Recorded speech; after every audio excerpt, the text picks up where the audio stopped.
That's right. You're listening to another episode of the co-main event mixed martial arts podcast. I'm Chad Dundas. That's Ben Fulks.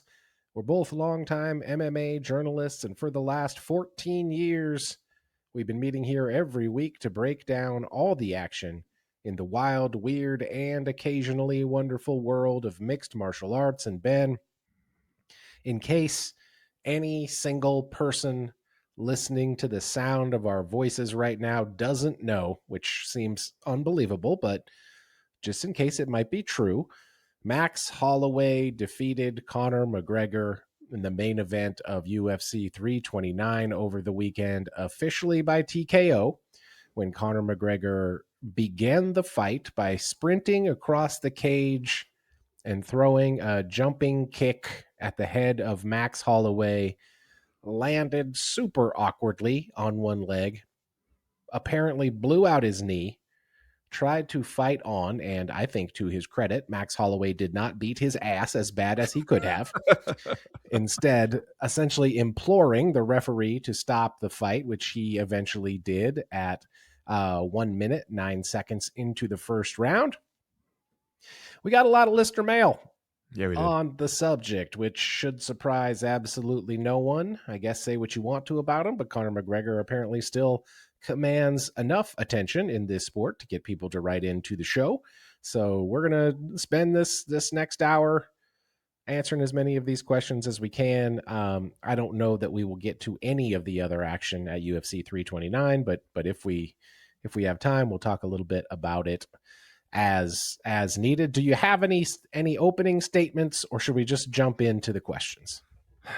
You know how I've been rather forgiving of card quality, all the stuff that we see now that we're on the Paramount era, because it's cheap. It's Yeah. one monthly subscription price, all the UFC content, way cheaper than it used to be to buy these pay-per-views. And yet still, my overwhelming feeling as soon as UFC 329 ended was, I want my fucking money back. Didn't pay but like $10 or whatever it is, but I still somehow, that was just the feeling. Yeah. And then I had to magnify it many hundreds of times to try to capture what the people in T-Mobile Arena must have been feeling. Yeah. We did get a question about that, I think, and we'll get to it. But our guy T. Couric on Patreon wrote in to say, where does this rank with all-time UFC letdowns, #fraud? And I'm going to put that one together with this message that we got from Cactus McCoy, where he wrote in to say, dear gentlemen, valued members of the CME universe, just to recap, McGregor lost his last fight against Poirier due to a broken leg. He then pulled out of his return fight due to a broken toe. He lost his latest fight due to a blown knee. Maybe his career is on its last leg. It might be a flying leap, but my intuition says he's done. I might be out on a limp. See that one? Yeah. But he should take a step back as long Jesus. as he can. At the very least, his chances for a grand exit are slipping away. Maybe he'll now realize he's not the bee's knees anymore after this full-blown disaster. I mean, he's 0-3 against his own legs. Greetings from the uncomfortably hot flats of northern Germany, Cactus McCoy. Now, see, bravo to Cactus McCoy for writing this in his second language.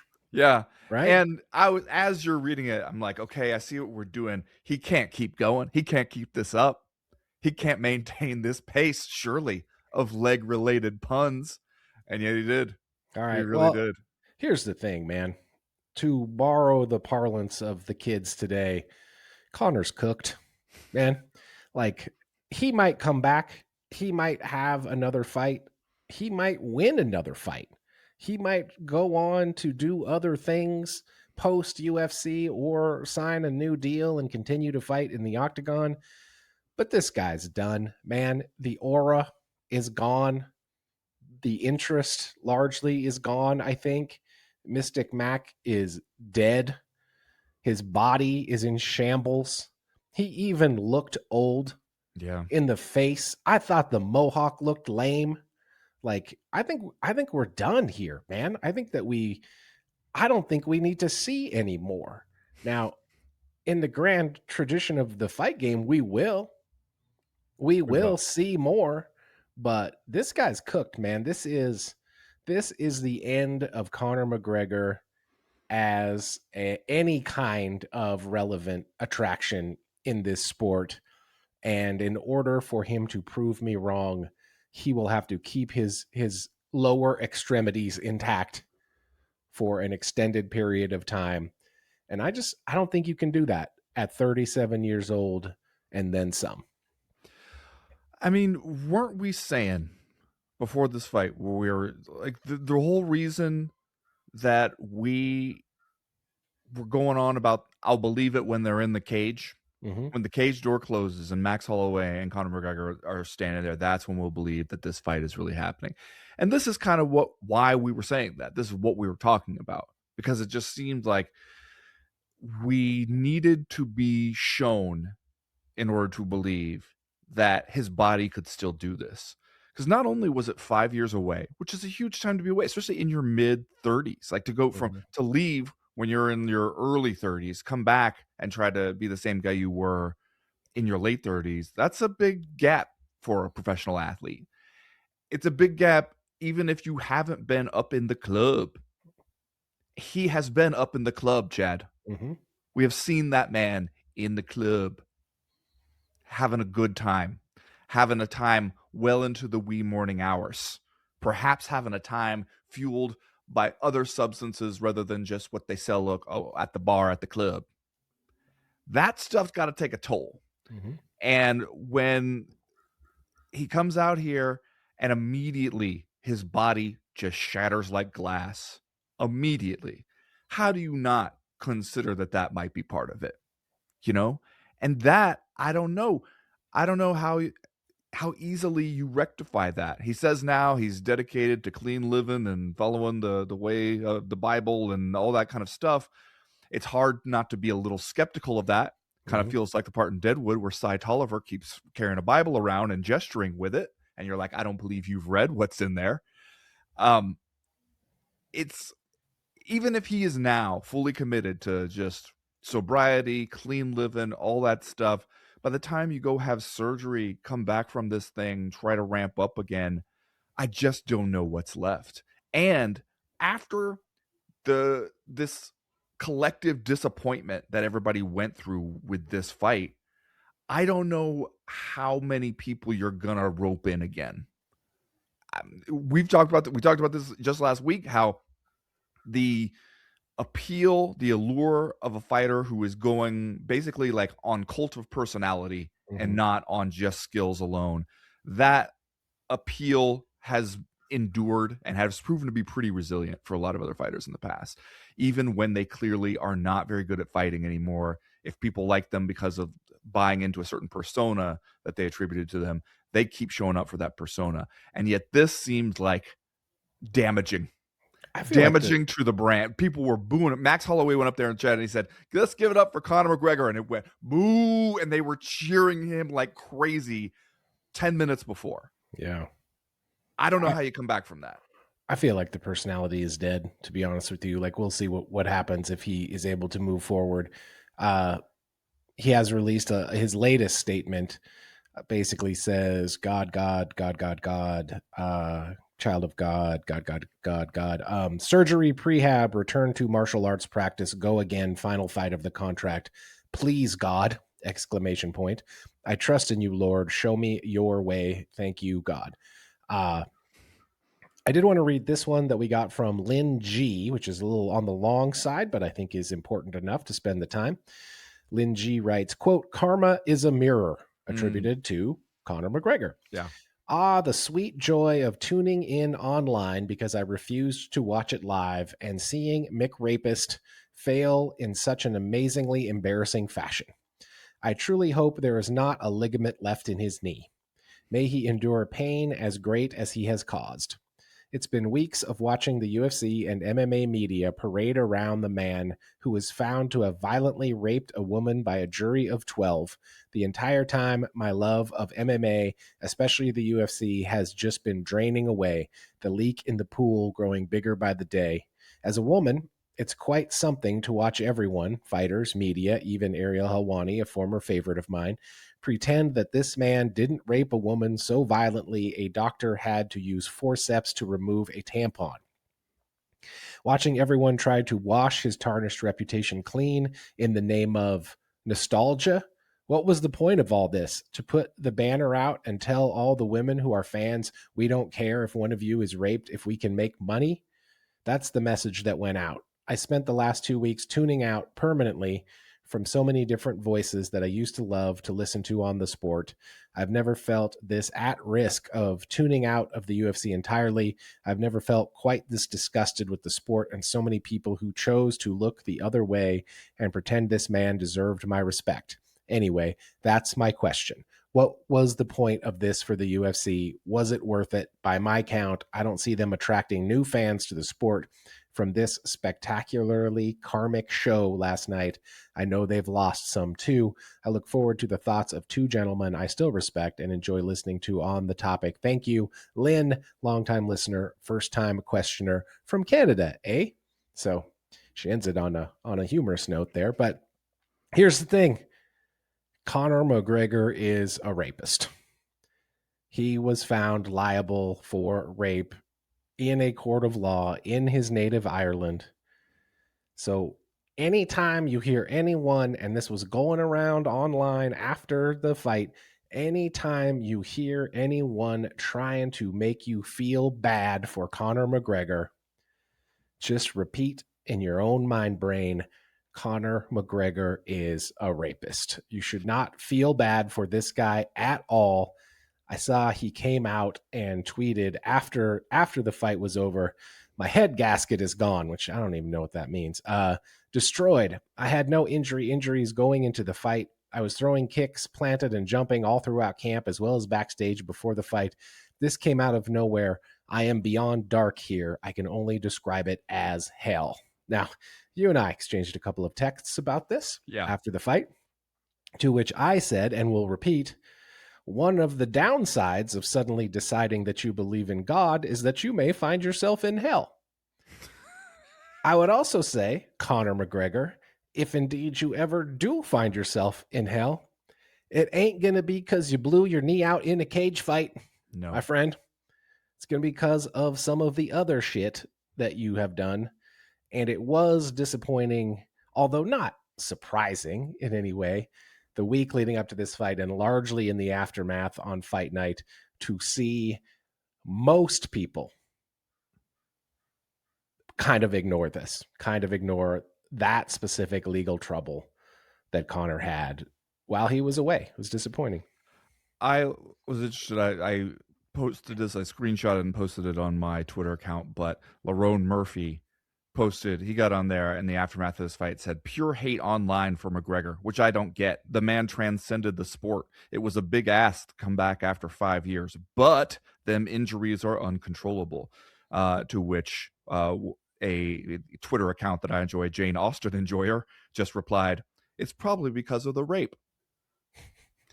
This, though, is like, it's really strange to me. It's really jarring to me to see the difference between how those of us here in North America and here inside the bubble of this sport have reacted to his comeback as opposed to how his own home country has. Mm-hmm. Because it felt like Ireland really showed us all up. They showed us how you could do it. They showed us an alternate reality that is possible if you actually give a shit. Where they went, this was our guy. We loved this guy. We were part of the force that propelled him into stardom, was the just enthusiastic support he got from fans back home in Ireland. And we've seen enough to decide, fuck this guy. Mm-hmm. We're not rocking with this guy anymore. We don't want to watch the fights. We don't want to cheer for him anymore. And they are in turn kind of baffled by us. They're like, did you guys not know about this? Did you guys just, you really don't care? You still want to see him fight? You still want to treat him like he's a big time celebrity, all that kind of stuff. And we're just so used to it working that way. If you make enough money for the parent company, for the media companies, for everybody, if everybody looks at you and still sees the dollar signs, they're still going to rally to the cause when you show back up. And they were over there being like, but you don't have to. You could just, the same way we took these products off the shelves, same way the pubs won't show his fights. You could just be like, no, we're done. And that I thought was very striking. I also, here's something that surprised me a lot. One of my friends, her boyfriend is I wouldn't call him a huge MMA fan. He's not quite a shit-eating wild person, but also probably not quite a bitch-ass casual. Watches a lot of the fights, will sometimes even bet, small amounts just for fun on the fights. And she was talking to him about this Conor McGregor stuff before the fight. And he was surprised to learn that Conor McGregor had any like rape accusations and had been found guilty, liable back home in a civil trial in Ireland. Hadn't heard it at all. Wow. And he's not somebody who's like not keeping up with the sport. Like he pays attention to the sport, and just that information had not come across his desk. Those people are somehow still out there. And maybe it's because of how, like, I could see how if you heard that now and then you were like, wait, so all these people who are so excited about him coming back, and we're just talking about the comeback stuff, all the stuff leading up to the week, nobody really seemed to bring this up in any like the main media forums when the guy was there. Even when he was asked about it in the press conference, he was asked about it as sort of like, what do you say to people who don't think you should be here given what's transpired? Mm-hmm. Court back. It wouldn't necessarily tell you. And when he has answered questions about it, like when Ariel asked him about, like, do you have any regrets? The wording of his answer is very careful not to let you know even what he's talking about. And so, like, I guess that it's possible that some of those people took that approach. It is, though, like, especially when I see people just sort of being like, oh, all these people are taking delight in this guy's downfall here. It's because it so rarely happens this way, that the wicked are punished, that seem to be punished. Like something terribly humiliating, embarrassing, and disastrous happens to the guy who seems like he has been a bad person, seems like a real scumbag in his personal life. Normally, we're used to in pro sports and fighting, if you're still good at the thing, you can still go out there. It's not a moral judgment when you get out there and the cage door locks. It's just who happens to win the fight. And so here, where it seems almost as if the MMA gods finally had enough and were like, no, lightning bolt, hit this guy right in the knee as soon as he runs out there to do an ill-advised jumping kick. Fuck him, get him out of here. Like, I could see how you might be able to read that way. The question I posed to you when he was posting all this stuff about, because he before the fight, he was just like, God's got me. I'm on God's team. I'm inheriting the divine universe, all this kind of stuff. And then when this kind of thing happens to you, I do wonder what you say to yourself. Because if he genuinely believes all this stuff, if it's not just I'm pulling off a religious conversion as cover against sexual assault charges, kind of the Russell Brand playbook, if he genuinely believes all this, does there have to be a part in his mind that goes, is this divine judgment against me for the things I have done in my life? Because if you believe like God's going to take care of this, God's got it, and then something like that happens to you right away out of nowhere, like if you really didn't have any pre-existing injury, you just went in there and that shit just happened to you, wouldn't you have to at least wonder a little bit, like, was that God saying you fucked up and this is your punishment?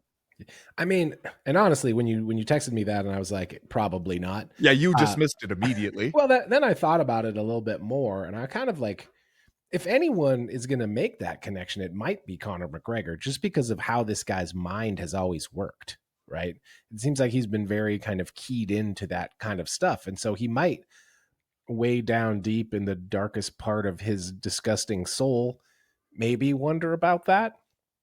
But I also think you always have to take into account how skilled all of these fighters are at lying to themselves and like just being completely self-absorbed and blocking out all of this kind of shit to kind of just myopically focus on their own story, So I don't know whether Conor would put those two things together. I hope he does. I hope that he is sitting in a dark room somewhere at times, wondering about that. But I don't know that we will ever know one way or the other.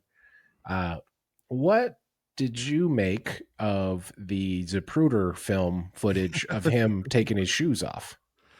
I mean, it seems like maybe because there's so little fight footage to break down here, we ended up breaking down everything else. How many times did I see the clip of him stumbling while taking off his shoes? He And then does have a also, little weird stumble there, though, doesn't he? Like it does. a little weird hop where he kind of looks down at his own leg, and then he starts bouncing a little bit. And I think he decides that he's fine, but I don't know. And also, though, showing him doing that kick backstage beforehand. You know, it's, I don't know. It's weird for us to get to into that just because it's seconds. It's a couple seconds. Anybody can stumble a little bit taking their shoes off. I've done it. Yeah, We'll especially do a it some man of a more. certain age, The right? gentleman of a certain age, he might in fact stumble a little bit, might just like lose his balance.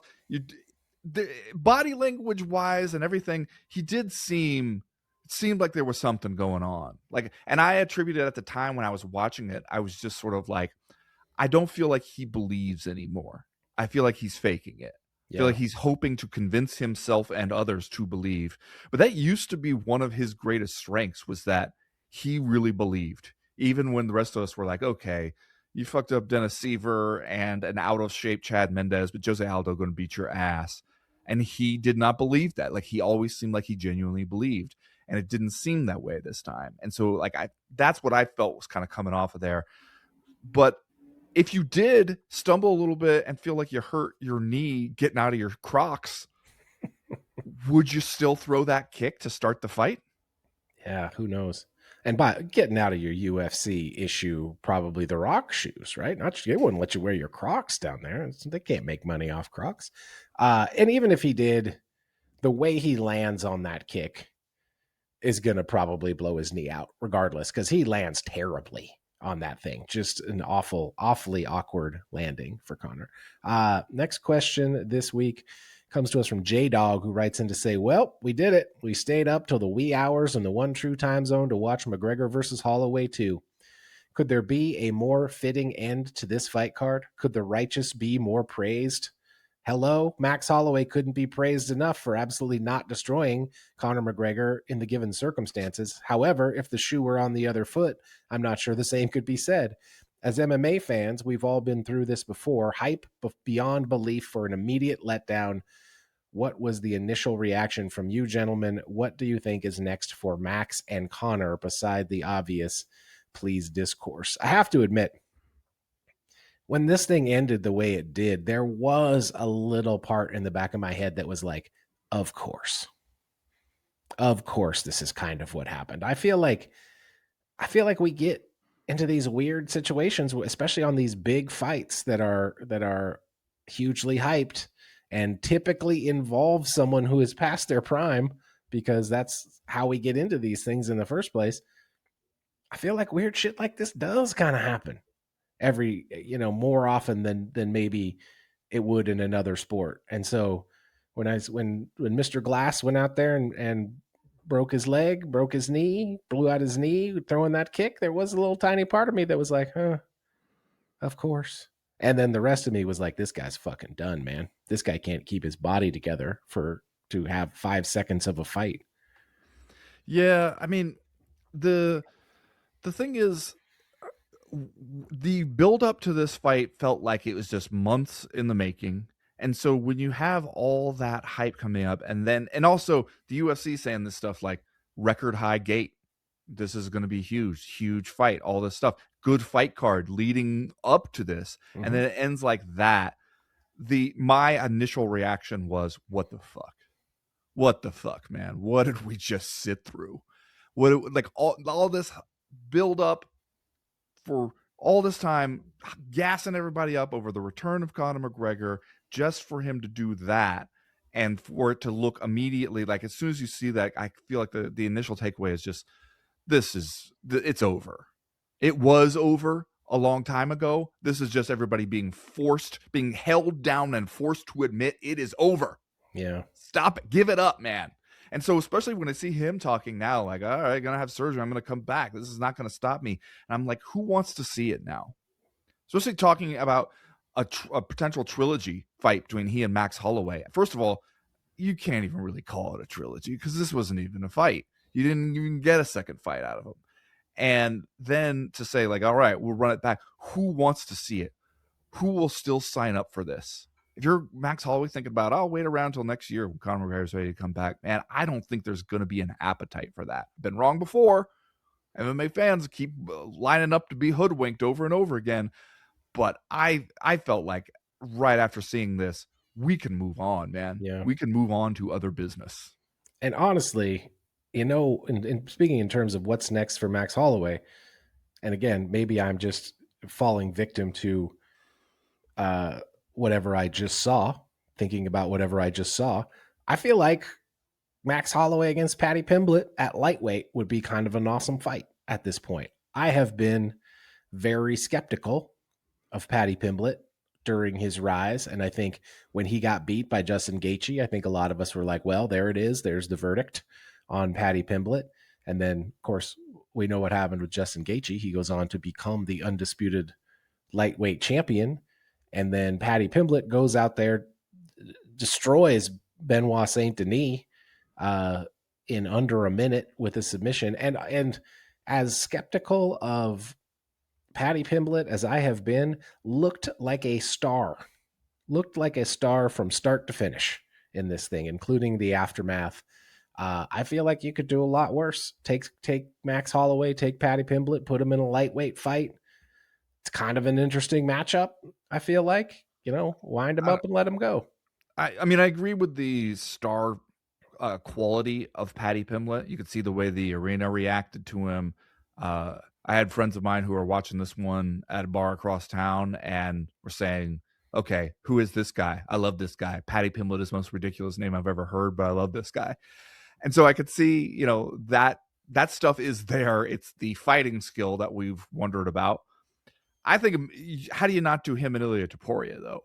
They got the bad blood. They've got all that. It's Paddy Pimblett looking like, he's building himself back up into the contender zone. They've got a history. Justin Gaethje seems like he's not in any hurry to give Ilia Topuria a rematch. So I think that fight would make sense for both of those guys. Yeah, it might depend on what a return timetable is for Ilia Topuria. Max Holloway didn't have no fight. Paddy Pimblett barely had a fight. They could probably have those guys fight next weekend if you wanted them to. I also think, man, I want to know what Benoit Saint Denis and his corner saw when they watched tape on Paddy Pimblett that made them go, throw a couple punches, then shoot. That's what we want to do in this guy. Like, you watched him striking against Justin Gaethje in that fight just back in January, and you came away being like, the ground, that's where he's vulnerable. What? That's baffling to me, man. The whole thing that you should have seen when you watched him fight Justin Gaethje is like, stand there and strike with this guy, and you're going to find openings. You're going to find a lot of opportunities to hit him. And to instead just look like you immediately wanted to shoot in there, that's the thing he can do. We've seen that. That's one of the best areas of his game is grabbing an opportunistic submission early in a fight before everybody gets sweaty and it gets too slippery. Like, he is great at snatching those chokes if you're going to go ahead and stick your neck out there early in a fight. I don't understand that strategy against Paddy Pimblett at all. Yeah, that was bad. I just wanted to read this one before we move on from Hair Danny Boy III, who writes in to say Conor was right. Max didn't lay a hand on him. Which is partially true, but well, I'm looking at the stats. Conor McGregor 0 for 6 on significant strikes, but still is credited with 5 of 11 total strikes somehow. Max Holloway 12 of 19 on significant strikes, 14 of 22 overall. We must be counting those flailing up kicks. Yep. That's kind of what we're counting. Absolutely every little bit of physical expression that touches the other guy, it seems.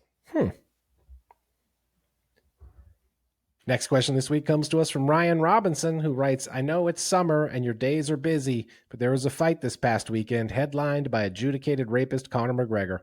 I'm not that tuned into the zeitgeist, but it seems like a common reaction was that the main event disappointed. I disagree. I found it immensely satisfying to see a puffy, old-looking McGregor rolling around with a busted knee.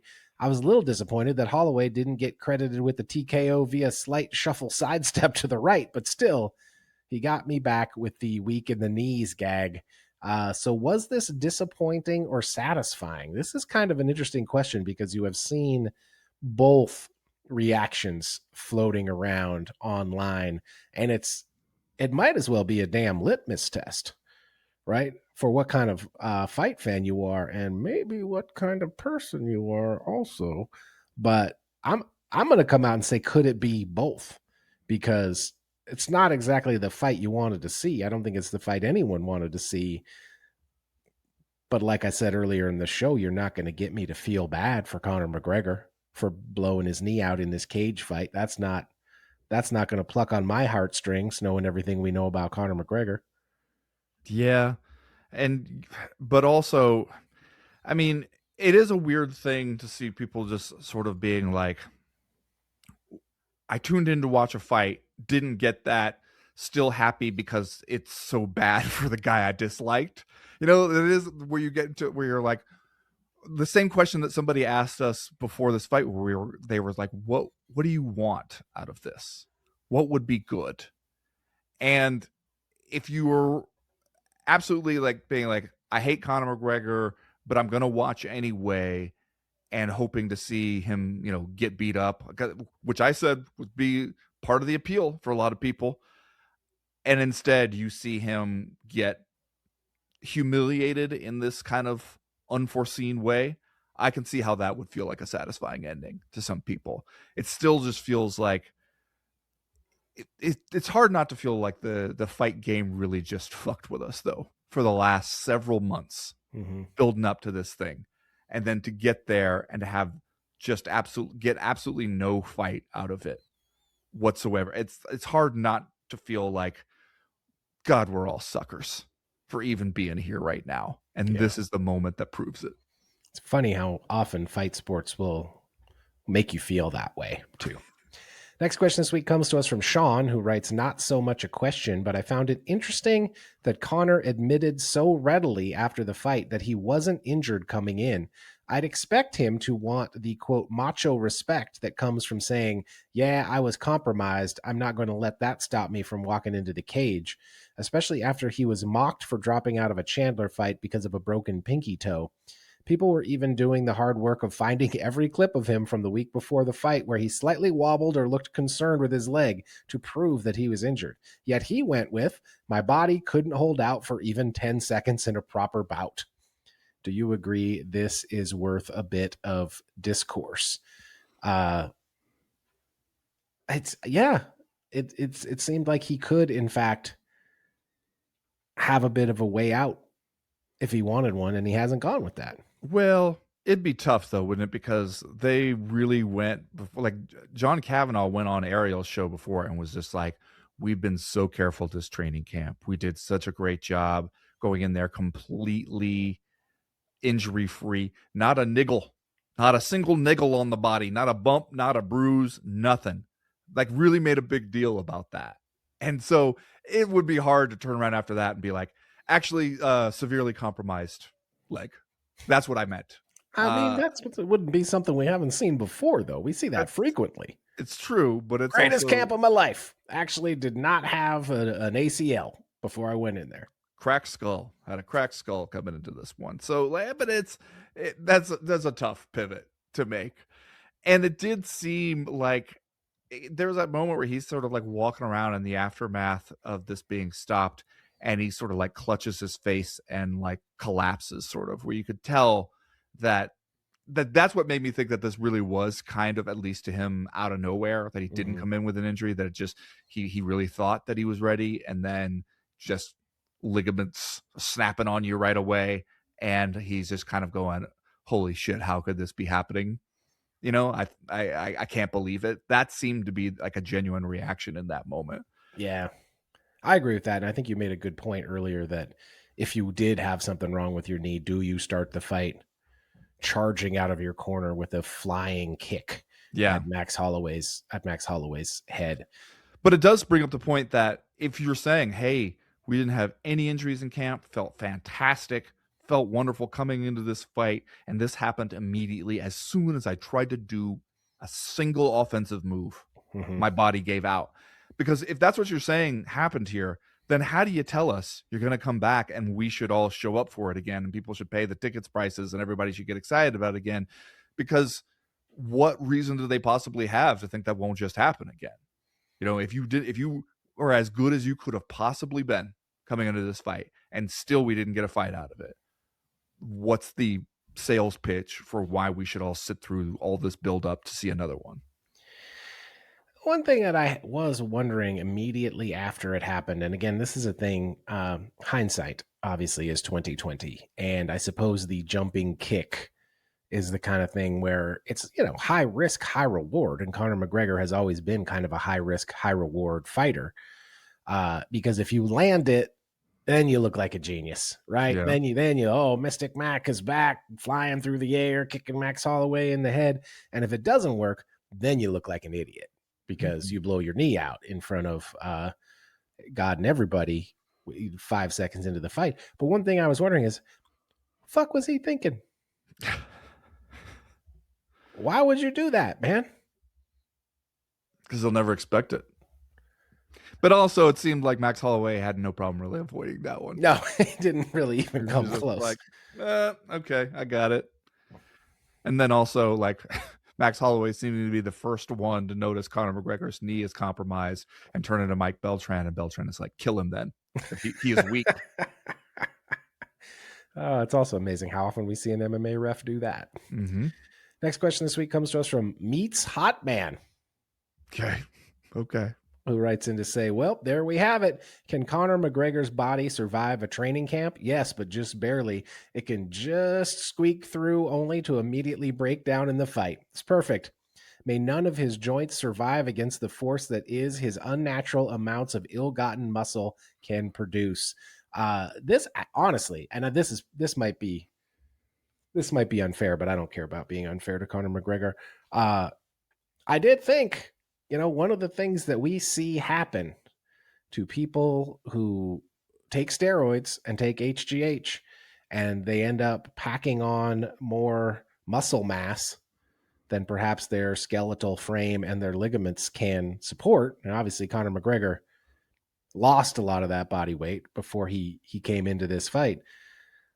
But there was a little bit part of me that was like, that's kind of a steroid injury right there. Like that's, tear your ACL, tear your quad, tear your tricep. That's, I don't know, man. I'm not going to say I can discount completely that it was unrelated. And I did see some people posting the Vince McMahon clip where he comes running down to the ring, blows out, I believe, both of his quads trying to jump into the ring and being like, Conor McGregor came out to this fight like Vince McMahon at Survivor Series or whatever it was. Yeah, I mean, I was really surprised how much we in the MMA bubble were not talking about any of the steroid stuff. Oh, we're talking about anything. We just it was in everybody's best interest. Everybody's best interest in the industry to pretend like nothing was wrong. Because the New York Times had that stuff first where they reported that he had done this while healing his broken leg. And then they came out with another report like on fight week, basically to say he kept doing it even after his leg was healed because he liked it. He liked how it made him feel. And people we as a sport just pretty much ignored that, ignored it entirely.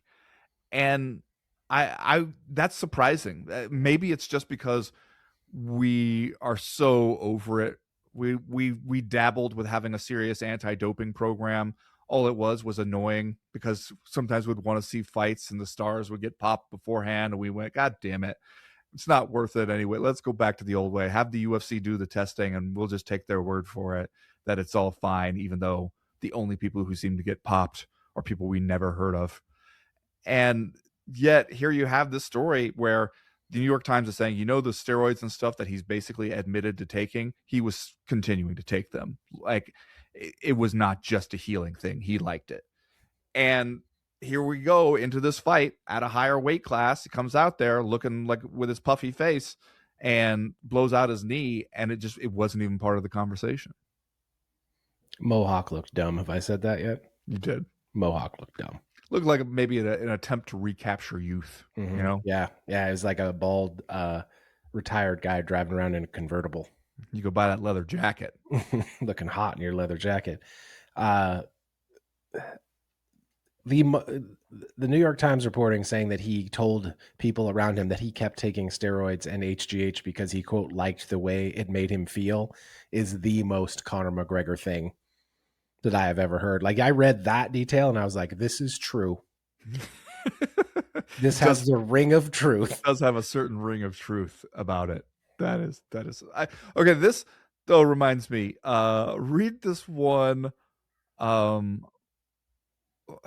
There was one about Conor McGregor's fans being mad at me specifically. Where's that one?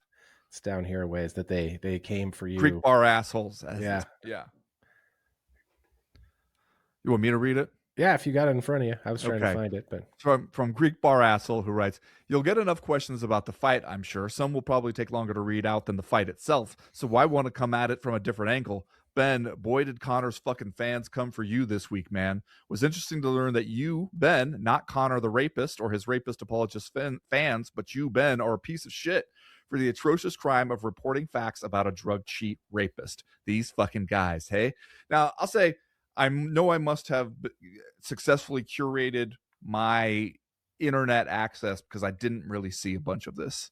I assume I take Greek Bar's asshole's word for it that it was happening, but I remained blissfully unaware, that is years of experience of being a sports media writer on the internet, is learning how to avoid that shit. The parts I did see though were people getting mad at me for even bringing up the New York Times report about his drug use. And they were just like, there's context to that. He's recovering from a broken leg. They're leaving out that context. First of all, no, they weren't. It was all in there. And they just took issue with like these tiny little tidbits of the details of the reporting, to which I would say, you guys sure have a lot of faith that this dude, who basically admitted to doing this stuff, took just the right amount of steroids. Who else gets that kind of like just leeway and that's sort of given that much room from the fan base, who was just like, yes, we know he took steroids, but like he took the exact right amount and no more. Only the necessary amount of steroids.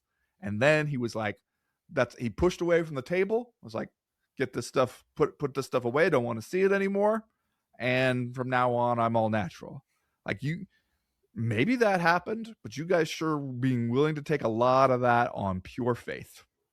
That's surprising to me. Just give me just enough to heal the leg, Doc. Get it away from me. This one came from Mike Garcia at voiceofgarcia.com, where he says, imagine putting yourself in the shoes of the fans spending thousands and thousands of dollars to see Conor McGregor fight just for the main event to end just like that. How beyond pissed would you be? What about the executives at Paramount Plus? I can't help but feel this is the MMA gods doing. Do you concur? You talked about a little bit of this earlier, but what about Paramount, man? Because we had heard just recently, and there's speculation to this before it happened, but we had heard during the last week or two that the UFC used Conor McGregor as a selling point for Paramount Plus. That maybe there was a reason Conor didn't fight right at the tail end of the ESPN deal. That the UFC basically went to Paramount, was like, we'll give you 2 Conor McGregor fights. Like, that's one of the things you'll get in the next year or two from having this, and that'll be a huge boon for you. If you're one of the executives at Paramount Plus, how do you feel about this? Like, this can't be good for you, man. Maybe you got some subs, maybe you got some subscriptions prior to the fight, but I can't believe you got many after it. And shit, man, if I signed up for a Paramount Plus subscription to watch Conor McGregor fight, I might have just gone in and canceled it. Yeah. And especially if the promise was, hey, you'll get not 1, but 2. And you're like, well, the second one isn't looking that promising right now. Yeah. I think you probably did pick up some subscriptions here because it seemed like I at least anecdotally was hearing about a lot of people who maybe hadn't thought that they would end up watching, but then when Saturday night came around, they went, well, okay. So I bet you did pick up some subscriptions, but you're right. It ended with such a bad taste in people's mouths. I could see a lot of people being like, I'm going to go cancel it right now just so I don't take a chance of forgetting because I'm mad. And so, yeah, that probably doesn't feel great for them. But then they're probably being told, hey, that's the fight business sometimes. It's wacky and unpredictable. Anyway, we got Dricus du Plessis and Kamaru Usman coming up, so let's just look ahead to the next one. So, yeah, I'm sure that they didn't love that. I'm sure that wasn't the best case scenario at all for them. But I also think, shit, you paid that money for the UFC. You're in it now. You got to hope that eventually somewhere in this deal, we're going somewhere you want to be. We did get this one from Nick Nato, who wrote in to say, how much do you think Conor bet against himself before the fight? Even Isaac Dogarian thinks that was too obvious. Now, I mean, I could say a lot of things, but he's not adjudicated to have done this. And how much would he have to bet to make it worth that? That huge hit in, reputation and aura and respect.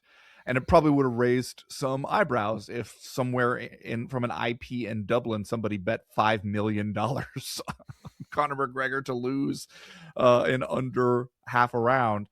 But I did think, as long as we're on the betting angle, that moment where Joe Rogan just sometimes just genuinely saying the things that come into his mind with no regard for how it's going to come off, which is one of the few things that I still appreciate about what he brings to a broadcast, is after this fight was over and he said, can you imagine if you'd bet on this?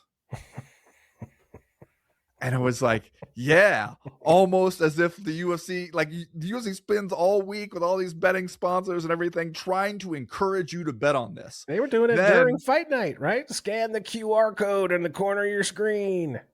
And it worked. We saw this data beforehand coming out saying Conor McGregor is by far the most bet on fighter at this event. Tons of money is coming in on Conor McGregor. All these people lost their damn money on a guy whose body was a badly built Jenga tower in the end. And Joe Rogan immediately is being like, wow, it would really suck to have taken the advice of a UFC broadcast and bet on this fight, right? Like, woo, what a kick in the balls that would have been. We got this one from Dan Alexander, who wrote in to say, McGregor's body held out less time than it takes to boil a kettle. So looking into the future, his last fight in the UFC is likely to be against some up-and-coming monster. Will there be any interest in watching the Notorious being fed feet first into the meat grinder? Like my kids, I love you both equally, but goddamn, one of you is less grateful and won't keep your room tidy. This is actually kind of an interesting question. That if you're the UFC, what do you do now, right? Mikey Chandler. Think that's it? You think see you at the top? Mikey Chandler's Make-A-Wish kid's dream come true? He gets to fight Conor McGregor? We know he is a perpetual optimist. Mm-hmm. I like to think that Michael Chandler watched the way this fight played out and went, this is going to be good for me. This is going to work out in my favor. This is when anytime he comes back around, we're going to need somebody who still has some sort of a narrative with Conor McGregor that makes sense, but also somebody that where at least the public feels like, okay, this isn't just going to be a disaster for Conor McGregor that we're going to sit through again. Mikey C fits those bills. I could see it. I could see it all. This just being the butterfly flaps its wings and Michael Chandler sees us at the top. Do you try to re-sign him though, Conor? What are the odds that you and Conor are going to be able to come together on a number after this, right? Because Conor probably knows that this is terrible for his bargaining power, right? This is terrible for his overall worth in the sport, but the UFC's if the UFC wants him back, which is a question unto itself, they're going to lowball him at this point, right? After this, he's not getting the Conor McGregor contract that I think he thought he was going to get an offer for. Yeah, I mean, after that, how could you feel like I want to be in this business for the next few years? Because it doesn't seem like there will be a business. It doesn't seem like if you're betting on this guy's athletic future, if he was a racehorse, they would have shot him after this fight. So that's the headline. That's the headline. The pull quote from this episode. If he was a racehorse, they would have shot him. That's not the long-term investment you want to make.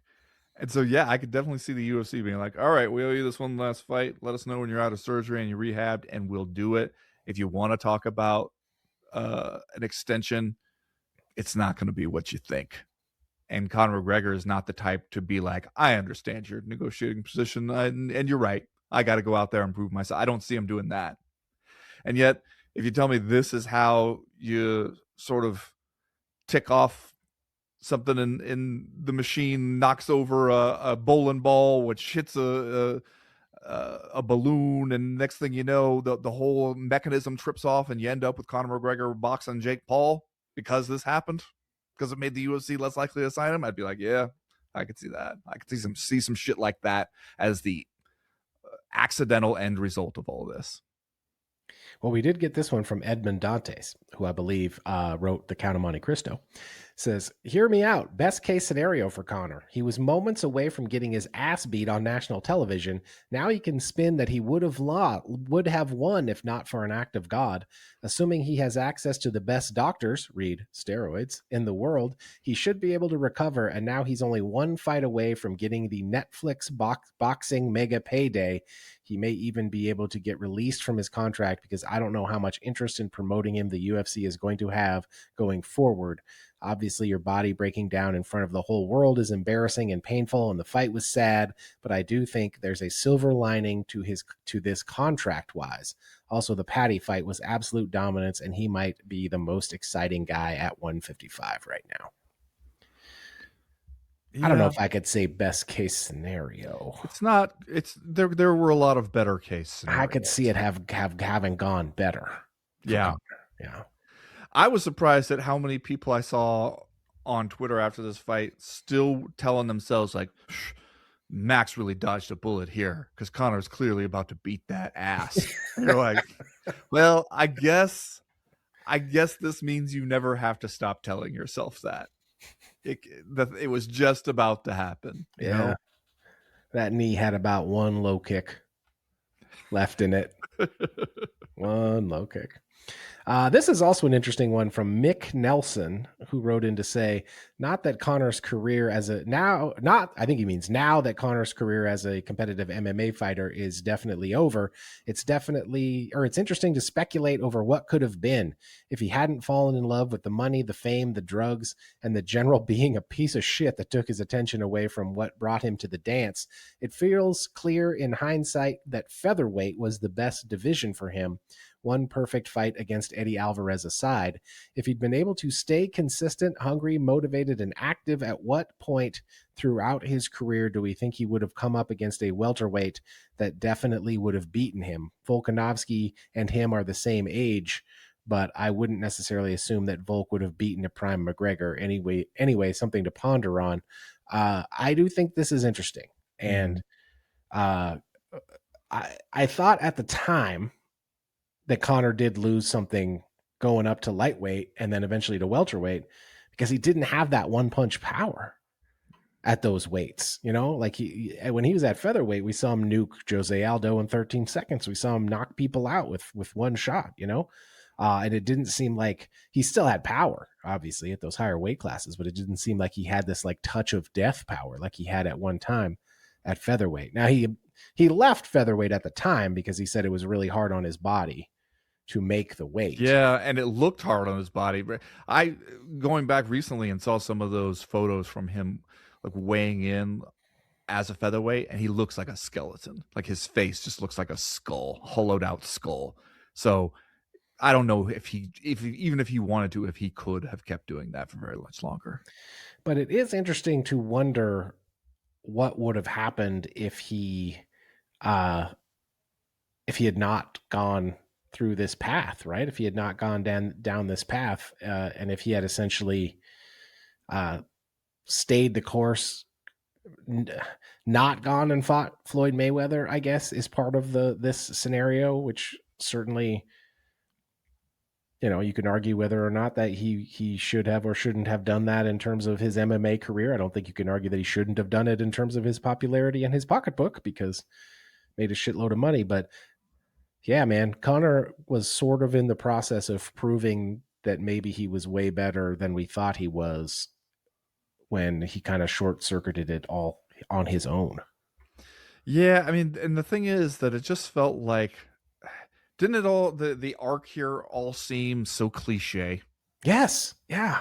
You know, just like the rapid rags to riches story, this rise to fame and superstardom that then immediately destroys you. You're just like a classic hubris example here, and everybody can see you spiraling out of control, but also nobody can or will tell you shit. You're surrounded by enablers with their hands out, being like, let me just stay close to the source of the money, whatever it takes, and get what I can get until this thing ends in a pile of flaming wreckage that we can all see coming from miles away, and yet we get there anyway. Yeah. So when he signed, the Floyd fight was in August of 2017, and so he had beaten Nate Diaz in the wake of the submission loss there. So he came out of that one on top and more more famous than ever. And then he had that fight against Eddie Alvarez where he did in fact just whip that ass. And that was in November of 2016. And then he immediately takes off to go fight Floyd. We don't see him back in the octagon until October of 2018 when he summarily gets destroyed by Khabib Nurmagomedov. And from then on, he goes 1-3. The only win there is Donald Cerrone, and then the 2 losses to Dustin Poirier, the broken leg, the Max Holloway fight. So we'll draw a pretty straight dividing line in the career there for Conor McGregor. So let me then ask the question: was it possible that it could have gone another way?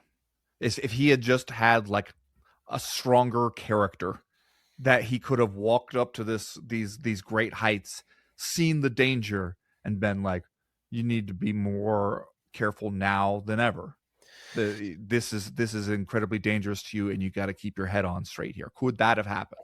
Well, I mean, we're fully imagineering Yep, at this that's what we're point, doing. right? Because this didn't happen. No, It's hard to imagine. that is not what happened at all. It's hard to imagine a scenario where this happened. We're basically talking about a choose your own adventure book at this point. Knowing what we know now, yeah, it seemed like this was destined to happen, and it did. From what we now know about Conor's personality in the wake of all this stuff happening, but at the time, and obviously this is what made the Floyd fight possible to begin with.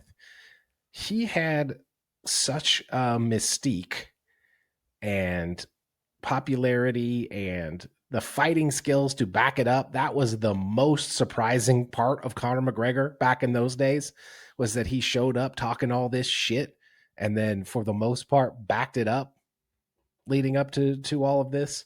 And so if he would have stayed in MMA, he would have come up against someone, right? Because you're not going to avoid Khabib, right? And I don't know that there's a realistic world where he stays at featherweight. He would have had to move up at some point. But yeah, who knows what happens to his life, his overall life. Yeah, I mean, it just seems like we've seen it so many times, and I'm sure we can think of examples of people where they were in that kind of position. It could have happened to them, and it didn't, or at least it didn't happen quite to this extent.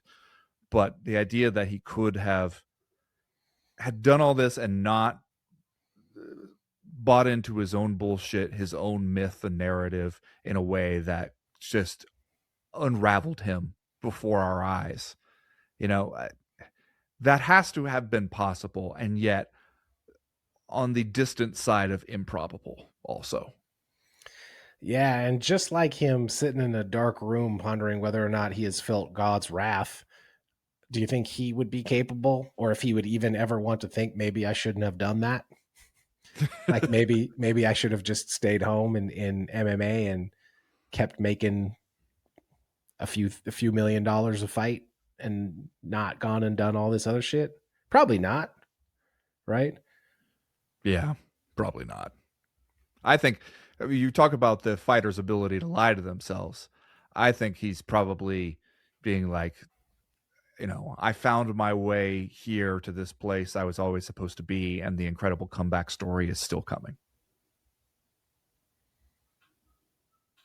Remember, you've been listening to the Co-Main Event podcast proper. This show drops every Monday afternoon for free in your timelines and your podcast libraries. So if you like what we do, you could subscribe to the show so you never miss an episode. You could leave us a 5-star review over at your podcast app of choice. That really does help us out. You could follow us on YouTube at Co-Main Event Podcast. You could follow us on Facebook at Co-Main Event Podcast. Follow us on Instagram, CME If You Nasty. Check out the new website, comainevent.com. From there, you can get to our merchandise shop. We got all kinds of. This would be a good week to go buy yourself a Bobby Knuckles t-shirt. Yeah, how about that? Celebratory Bobby Knucks t-shirt, given the big win up there at light heavyweight. That's comainevent.com. You click the link at the top of the page that says shop. As ever, we partner with our guy, Johnny Ashcroft, on the shop. Thanks to him. You can find him online at studiosuperconductor.com or on Instagram at studiosuperconductor. What we'd really love, though, what would mean so much to us is if you would head over, check us out over on Patreon, patreon.com/co-main event. We will be there all week, Wednesday with the live chat, Thursday with Doing the Damn Thing, our show where we talk about stuff that's not MMA related, and Friday with the Power Hour, an extra hour of MMA talk in your life every week.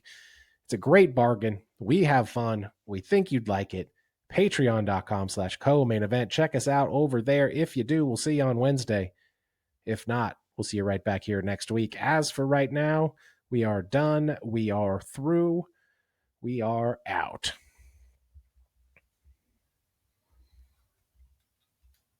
You got anything? Didn't even get a chance to talk about Gable Steveson.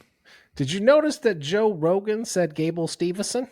It's a tough one, man. It's going to confound people for generations. Yeah, we actually did. We got a very good question about Gable Steveson that we just didn't get a chance to get to because of all of the McGregor talk. So, if you sent us this Gable Stevenson quote, Steveson, excuse me, Megan Macabre. If you send us this Gable Steveson question, you might want to send it in next week or hit us up during the live chat on Patreon, because I have thoughts.